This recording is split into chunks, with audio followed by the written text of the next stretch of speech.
அனைவருக்கும் வணக்கம். சிம்மராசினியர்களுக்கு நிகழ்ந்து கொண்டிருக்கும் ஜூன் மாதம் 19ஆம் தேதி முதல் முற்றிலும் மாறப்போகும் உங்களுடைய வாழ்க்கை தனது சொந்த ராசியான கும்பராசியில் ஆட்சி பலம் பெற்று சஞ்சரித்துக் கொண்டிருக்கும் சனி பகவான் வக்ரம் பெறுகிறார். இதன் காரணமாக உங்களுடைய வாழ்வில் என்ன மாதிரியான நன்மைகள் எல்லாம் ஏற்பட இருக்கு, கிரகநிலைகளின் ரீதியாக அமையிருக்கும் சாதகங்கள் என்ன, பாதகங்கள் என்ன, குடும்ப சூழ்நிலை ரீதியாகவும் உத்தியோகம், தொழில், வியாபாரம், கலைத்துறை, அரசியல் துறை, மாணவ மாணவிகள், விவசாயத்துறையினர், பெண்மணிகள் என அனைவருக்குமே என்ன மாதிரியான முன்னேற்றங்கள் எல்லாம் ஏற்பட இருக்குது. குறிப்பா இந்த சனி பகவானுடைய வக்ரகதி நிகழக்கூடிய தருணங்கள்ல கிரகங்களுடைய சஞ்சார நிலைகள் என்ன என்று பார்க்கும்போது மேஷத்தில் செவ்வாயும், ரிஷபத்தில் குரு பகவானும், மிதுனத்தில் சூரியன், சுக்கிரன், புதனும், கன்னிராசியில் கேதுவும், கும்பத்தில் சனி பகவான் வக்ரகதியிலும், மீனத்தில் ராகுவும் சஞ்சரிக்கிறாங்க. இந்த கிரகங்களுடைய சஞ்சார நிலைகளின் காரணமாக மேலும் என்ன மாதிரியான முன்னேற்றங்கள் எல்லாம் உங்களுடைய வாழ்வில் ஏற்பட இருக்கு என்பது குறித்தான முழுமையான பதிவு தான் இந்த வீடியோல நம்ம விரிவா பார்க்க போகிறோம். அதற்கு முன்னாடி சனி பகவானை பற்றி சற்று விரிவாக தெரிந்து கொள்வோம். நவகிரகங்கள்ல மிக முக்கியமானவராகவும் நீதிமானாக திகழ்பவர் சனி பகவான். பலருக்கும் சனி பகவான் என்றால் ஒருவித அச்ச உணர்வு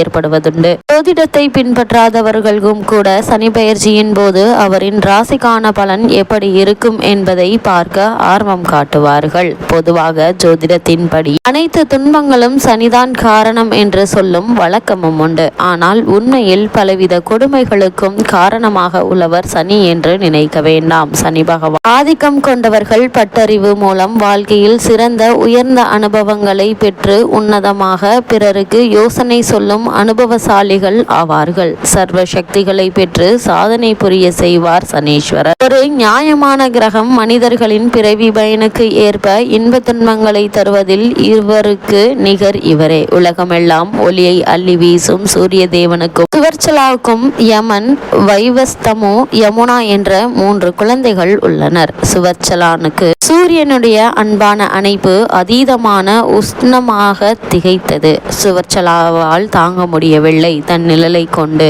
ஒரு உருவத்தை படைத்தாள். அவருக்கு பெயர் சாயாதேவி. தான் தவம் முடிந்து வரும் வரை தன் கணவனுக்கு தன்னிடத்தில் மனைவியாக இருந்து பணிவிடை செய்யும்படி பணிந்துவிட்டு போய்விடுகிறாள். சாயாதேவியும் அப்படியே வாழ்ந்து வருகிறாள். சாயாதேவிக்கு தப்தி, சாவர்ணிகா, சிறுதகர்மா என்று 3 குழந்தைகள் பிறந்தார்கள். சாயாதேவி தனக்கென்று குழந்தைகள் பிறந்த பின்பு மாற்றான் தாயை போல் நடந்து கொண்டாள். சூரியனும் யமனும் அவளை மன்னித்து விட்டார்கள். சூரிய தேவன் சுவர்ச்சலா தேவியை தேடி கண்டுபிடித்து தீராத காதலுடன் தழுவினான். சூரியனின் காந்த சக்தியால் சுவர்ச்சலா தேவிக்கு அப்பொழுது பிறந்தவர்கள்தான் அஸ்வினி தேவர்கள். இந்நிலையில் சாயாதேவி தன் குழந்தைகளுடன் தனியே வசித்து வந்தாள். அதிலும் சிறுதகர்மாவை தவிர மற்றவர்கள் பேரும் புகழும் பெற்றிருந்தார்கள். மேலும் சிறுதகர்மாவின் கண்கள் அதீத வீரியமுள்ளவை. எவர் மீது அவன் பார்வை பட்டாலும் உடனே ஆபத்து விளையும். அதனால் சாயாதேவி அவனை வெளியே விடாமல் தன் பக்கத்திலேயே வைத்து கொண்டிருந்தாள். ஒரு நாள் விண்ணுலகமே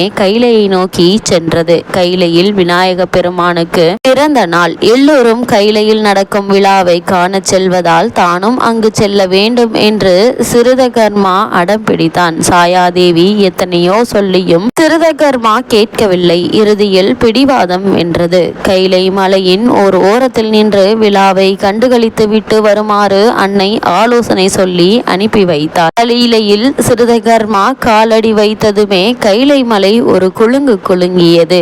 இதை மலைமகள் பார்வதியும் உணர்ந்தாள். சக்தி, சூரியனின் குமாரன் சிறுதகர்மா இதோ வந்து கொண்டிருக்கிறான். அவன் பார்வைப்படாவண்ணம் குழந்தை விநாயக பெருமானை பார்த்துக்கொள் என்று சிவபெருமான் கூற அன்னை தன் மகன் விநாயக பெருமானை வாரி எடுத்து மடியில் வைத்து கொண்டாள். சக்திக்கு மீறிய கவசம் இது. ஆனால் சிறுதகர்மா விநாயகனை பார்த்துவிட அவனின் பார்வை தீச்சன்யத்தால் விநாயகனின் தலை தெரித்து விழுந்தது. பார்வதி கதறினாள். சிவபெருமான் மனைவியை சமாதானப்படுத்தினார். கஜமுகாசுரனை சம்ஹாரம் பண்ண பிறந்தவன் நம் குமாரன் விநாயகன். அதற்கு சாதாரண முகம் உதவாது, யானையின் முகம்தான் வேண்டும் என்று சமாதானம் சொன்னார். பைரவனை அனுப்பி வடக்கு திக்கில் தலை வைத்து படித்திருக்கும் யானையின் தலையை கொண்டு வரச் சொன்னார். காசி அருகே படுத்து கிடந்த யானை ஒன்றின் தலையை பைரவன் கொண்டு வந்து கொடுத்தார். அது முதல் விநாயகர் கஜமுகன் ஆனார். முதல்வனின் தலையை பார்க்க பார்க்க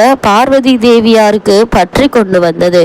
கோபமாக வந்தது. கையிலையில் காலெடுத்து வைத்த உன் பாதம் ஊனமாகட்டும் என்று சபித்தாள். அன்று முதல் விந்தி நடந்தான் சனி. ஆனால் விந்தி வீடு திரும்பிய சிறுதகர்மாவை கண்டு சாயாதேவி வெகுண்டாள். பார்வதியின் மகனான விநாயகனின் வயிறு ஓனாய் வயிறாகட்டும் என்று சபித்தாள். விநாயகரின் வயிறு பெருத்தது. அன்று முதல் விநாயகன் லம்போதரன் ஆவார். சனி என்ற சிறுதகர்மா, நீ சிறப்படைய உனக்கு தவம் ஒன்றே சரியான வழி என்று சாயாதேவி மகனுக்கு ஆலோசனை வழங்கினாள். உடனே சனி தாயினுடைய அனுமதியுடன் காசி சென்று லிங்கம் ஒன்றை பிரதிஷ்டை செய்து கடுமையாக தவம் இருந்தார். சனியினுடைய தவத்தை மெச்சி பரமன் காட்சி கொடுத்தார். சிறுதகர்மா, உன் தவத்தால் என்னை மிகவும் மகிழ்வித்தாய். இன்று முதல் தேவர்களிலேயே ஈஸ்வர பட்டம் உனக்கு மட்டும்தான். மகேஸ்வரனுக்கு பிறகு ஈஸ்வர பட்டம் சனீஸ்வரனான உனக்கு தான்.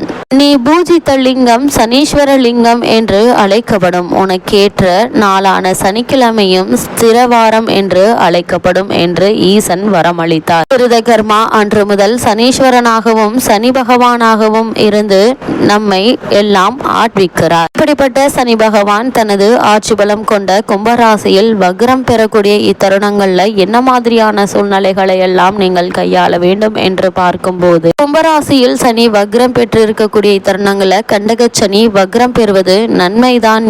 அது மட்டும் இல்லாம உடல் நலத்தில் இருந்த பாதிப்புகள் மற்றும் உடல் உபாதைகள் மாற்று மருத்துவத்தால் குணமாக கூடிய ஒரு தருணமாக இந்த சனி பகவானுடைய வக்ர காலகட்டம் அமையிருக்குது. அதே நேரத்தில் உங்களுடைய ராசிக்கு 6, 7 ஆகிய இடங்களுக்கு அதிபதியானவர் சனி என்பதால் உத்தியோகத்தில் நீண்ட தூரத்திற்கான மாறுதல் கிடைக்கும். சக பணியாளர்கள் ஏற்பட்ட தொல்லைகள் அகலும். அரசு வேலைக்கு முயற்சி செய்தவர்களுக்கு அது கைகூடக்கூடிய ஒரு தருணமா இந்த சனி பகவானுடைய வக்ர காலகட்டம் அமைஞ்சிருக்குது. பொது வாழ்வில் ஈடுபட்டிருக்கும் சிம்மராசினியர்களுக்கு புதிய பொறுப்புகள் கிடைப்பதோடு ஆதாயம் தரும் தகவலும் கிடைக்க இருக்கு. அதே நேரத்தில் கலத்திரஸ்தானாதிபதியாகவும் சனி விளங்குவதால் குடும்பத்தில் குழப்பங்கள் ஏற்படும். இந்த குழப்பங்களால் நற்செய்தியே கிடைக்கும் என்பதால் நீங்கள் கவலைப்பட வேண்டிய எந்த ஒரு அவசியமும் இல்லைங்க. ஒற்றுமை குறையாமல் பார்த்து கொள்வது உங்கள் கையில தாங்க இருக்கு. சிறு வாக்குவாதங்கள் ஏற்பட்டாலும் கூட குடும்பத்தில் ஒருவருக்கொருவர் விட்டு கொடுத்து அனுசரித்து நடந்து கொள்வது மிகவும் நல்லது. அதே போல சிம்ம ராசி சேர்ந்தவர்கள் பொது வாழ்வில் இருப்பவர்களுக்கு நல்ல திருப்பங்கள் ஏற்பட இருக்குதுங்க. தொழில் மற்றும் வியாபாரம் செய்பவர்களை பொறுத்த வரைக்கும் புதிய ஒப்பந்தங்கள் வந்து சேர இருக்குதுங்க. இதனால் லாபம் அதிகரிப்பதோடு உங்களுடைய பழைய கடன்களை அடைத்து நிம்மதி பெறக்கூடிய ஒரு தருணமாகவும் இக்காலகட்டம் அமைஞ்சிருக்குது. சிம்ம ராசி சேர்ந்தவர்கள் உத்தியோகத்தில் இருப்பவர்களுக்கு எதிர்பார்த்த சம்பள உயர்வு, பதவி உயர்வு, உத்தியோகத்தில் கிடைக்க வேண்டிய சலுகைகள் ஆகியவற்றை தற்போது நீங்கள் எதிர்பார்க்கலாங்க. சிம்ம ராசியை சேர்ந்த கலைஞர்களுக்கு கௌரவம் புகழ் கூடுங்க. மாணவ மாணவிகளுக்கு நினைவாற்றல் அதிகரிக்கும். பெண்மணிகளுக்கு குடும்ப ஒற்றுமை பலப்படக்கூடிய ஒரு தருணமாய் இக்காலகட்டம் அமைஞ்சிருக்குது. வருமானம் திருப்தி தரும் விதமா இருக்கு என்பதால நீங்கள் கவலைப்பட வேண்டிய எந்த ஒரு அவசியமும் இல்லைங்க. உங்களுடைய குடும்பத்தினருடைய தேவைகளை பூர்த்தி செய்து